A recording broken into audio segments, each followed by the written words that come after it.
Oi, tudo bem com vocês? Meu nome é Jean. Junto com meus amigos Henrique e Priscila, a gente vai apresentar o trabalho da disciplina Biotecnologia, que se trata de tratamento de efluente da indústria de celulose com bacilos subtilis. Bom, primeiramente eu queria dar uma contextualizada do porquê da gente chegar nesse tema, sendo que o objetivo do trabalho foi fazer um tratamento de efluente de alguma indústria utilizando a técnica de biorremediação, utilizando a bacia subtilis. Então a gente chegou nesse tema porque a indústria de papel celulose vem ganhando cada vez mais força nos últimos anos, não só no Brasil, como no mundo, sendo que, segundo pesquisa, no ano de 2021 registrou a marca de 22,5 milhões de tonelada de produção, sendo que nos anos anteriores houve já um aumento significativo. Esses números só indicam que esses produtos estão ganhando cada vez mais força, mesmo com a tecnologia cada vez mais perto da gente. Então, cada vez mais pessoas acabam adotando os velhos hábitos, né, que é utilizar o papel. E é curioso isso, né? Então, esses produtos, infelizmente, acabam gerando bastante resíduos. E, infelizmente, também, o Brasil é um país muito grande. Então, é difícil de fazer a fiscalização das indústrias de papel e celulose. Então, nem todas as indústrias acabam fazendo a destinação correta desses resíduos produzidos. Então, por exemplo, a etapa de branqueamento da matéria-prima das etapas que mais geram resíduos, porque tem-se a inclusão de bastantes produtos químicos que ajudam no branqueamento. Então, esses produtos químicos, ao final, acabam trazendo os prejuízos ao meio ambiente e, consequentemente, a nós. Então, é um problema que tem que ser resolvido, né? Tem que ser tratado. Então, a gente quis unir o útil ao agradável, né? Porque a Bacillus subtilis é uma bactéria fácil de se trabalhar e já existem pesquisas que indicam que a Bacillus subtilis pode ser utilizada num tratamento de efluente. Então a gente quis comprovar, ver se a Bacillus subtilis teria algum efeito positivo no tratamento desse efluente que é tão grande, né? Tem bastante produção desse efluente. Então, a gente queria unir o útil ao agradável utilizando a técnica de biorremediação. Dando continuidade à apresentação do nosso trabalho, vou falar um pouquinho dos materiais e métodos que a gente utilizou ao longo do projeto. Sobre a coleta do efluente. O efluente ele é proveniente de um equipamento chamado digestor, que faz o cozimento dos cavacos de madeira, de uma empresa situada em Santa Bárbara do Oeste. Quando a gente recebeu esse efluente, a gente determinou dois parâmetros: o pH, com auxílio de um pHmetro, e a condutividade elétrica, e a gente utilizou o equipamento chamado condutivímetro. Para o preparo da Bacillus subtilis, a gente utilizou tubos de ensaio inclinado contendo caldo BHI. A bactéria foi inoculada nesses tubos e armazenada em estufa a 36 graus Celsius por 24 horas. Após isso, para determinar a concentração das bactérias aí nesse tubo de ensaio, a gente pegou uma pequena quantidade de amostra e colocou numa cubeta de plástico. A partir disso, a gente levou essa cubeta num espectrofotômetro e leu a absorvância dessa amostra a 600 nanômetros. A partir disso, a gente fez a conversão da unidade de absorvância, né, que a gente conseguiu aí no espectrofotômetro, e transformou ela em unidade formadora de colônias por ml. Para o preparo das amostras, adicionou 50 ml do efluente em 6 LMRs. Esses LMRs, junto com o efluente, foram autoclavados. Depois disso, eles foram identificados, conforme mostra a figura 1. Os LMRs que continham a identificação 24C e 48C continham apenas 50 ml do efluente. Os que tinham a marcação 24H1, 24H2, 48H1 e 48H2 continham, além das 50 ml do efluente, 2 ml de Bacillus subtilis, conforme mostra a tabela 1. Todos esses elementos foram adicionados à estufa a 37 graus Celsius.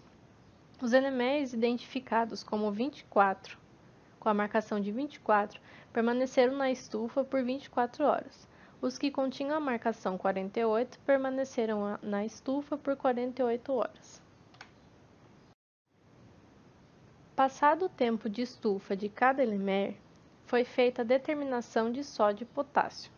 Para isso, pegou-se uma pequena quantidade de amostra, adicionou-se no becker e levou-se até um espectrofotômetro de chama. A partir dele, a gente conseguiu a concentração de sódio e potássio que estava ali contida na amostra. Mas, como essa amostra ela estava com uma concentração muito alta, foi feita diversas diluições para que essa concentração caísse dentro da faixa de leitura do equipamento. Bom, pessoal, dando continuidade, indo para as partes dos resultados e discutindo um pouquinho eles, antes do nosso experimento, antes da gente colocar o nosso efluente em contato com a bacilos, a gente fez aí a medição de alguns parâmetros, que foram pH e condutividade, certo? O pH, a gente obteve um pH médio aí de 13,11, é um pH bem alto, mas já era de se esperar, já que o nosso efluente foi retirado de uma indústria de papel e celulose que utiliza do processo Kraft na sua produção. E o processo Kraft é um processo altamente alcalino. Então já era de se esperar que a gente obtivesse um pH bem alto, Inclusive é um dos parâmetros que a gente deseja diminuir para enquadrar na legislação, que diz que para ser lançado o efluente deve ter aí um pH por volta de 5 a 9, correto? A condutividade, uma condutividade bem baixa, aí, cerca de 30.096 microsiemens por centímetro, condutividade baixa, não tem muito o que falar. Passando mais adiante, aqui a gente tem uma tabela com os nossos resultados pós-experimento. A gente fez as medições também de pH, de condutividade, e acrescentamos também aí medições de sódio e de potássio. Bom, logo de cara, o que a gente observa? No pH, houve sim uma diminuição. O maior pH que a gente obteve aqui foi de 11,23. A média antes do experimento era de 13. Porém, você percebe que foi uma diminuição global, tá? Todas as amostras, inclusive as amostras de controle, que são as amostras que possuem ICC, as amostras de controle também tiveram uma diminuição, E aí permaneceram aí tudo na mesma média, certo? O que isso nos indica? Indica que possivelmente essa diminuição de pH, essa degradação ocorreu muito possivelmente por conta da ação do tempo, e não por conta do experimento em si, não por conta da ação da nossa bactéria Bacillus subtilis, que é o objeto desse estudo, certo? O mesmo acontece com a condutividade, certo? Você percebe aí essa diminuição global. E aqui, indo para a parte da taxa de sódio e de potássio, a gente não fez a medição antes do experimento, mas no pós,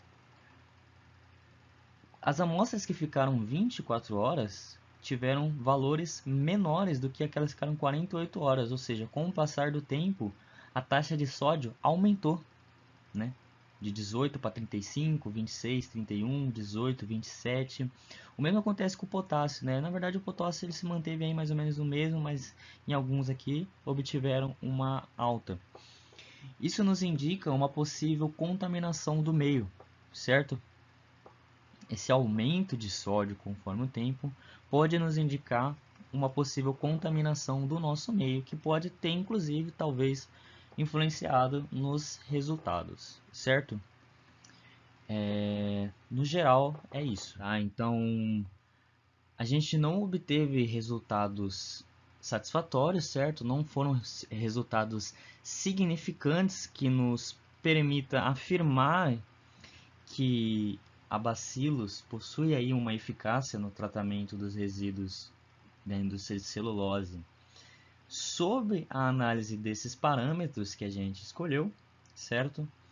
O que não descarta a eficiência da bactéria sobre outros parâmetros, A gente poderia ter analisado fosfato, nitrato, DBO, DQO, não foi o caso, mas com os parâmetros analisados a gente não consegue concluir a eficácia, né? Mas também existe aí a possibilidade de uma possível contaminação do nosso meio que possa ter interferido no nosso experimento, correto? Bom, com os resultados apontados, a gente constatou que a Bacillus subtilis não teve algum efeito notório no tratamento do efluente de papel. Lógico, a gente comprovou isso diante dos parâmetros que a gente abordou. Lógico que é um resultado negativo, mas resultados negativos também têm sua importância. E isso acaba levantando algumas hipóteses de ter ocorrido, por exemplo, uma contaminação externa.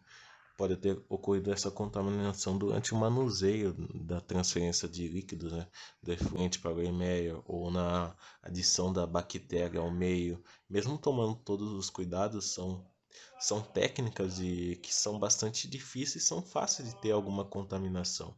Então, acaba gerando essas dúvidas nas nossas cabeças. Então, mesmo assim, a experiência adquirida foi ótima.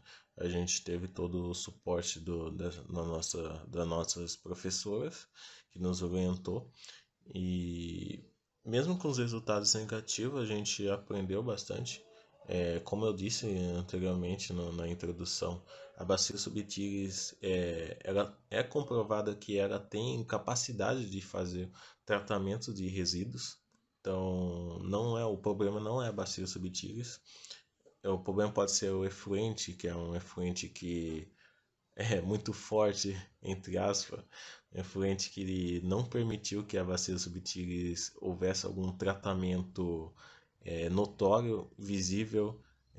Lógico que teve o problema também que a gente utilizou poucos parâmetros no tratamento. Então, se a gente utilizasse outros parâmetros, poderia ter alguns resultados notórios. Então, esse foi um problema e um problema decorrido do suporte da faculdade em si. A faculdade, infelizmente, não tem todo o suporte para fazer os tratamentos que comprovaria assim, exatamente, com exatidão, se houve alguma alteração positiva. E a falta de tempo também, ocorrendo muito feriado, então a gente acabou se atrasando um pouquinho, mas de qualquer forma fica a gratidão. Eu agradeço às professoras que nos orientou, agradeço aos meus amigos Henrique e Priscila, que mesmo com toda a dificuldade, né, a dificuldade que a gente teve durante o processo, um ajudou o outro. Então, queria agradecer a todos, e os resultados negativos também são resultados e tem a sua importância, como eu já disse.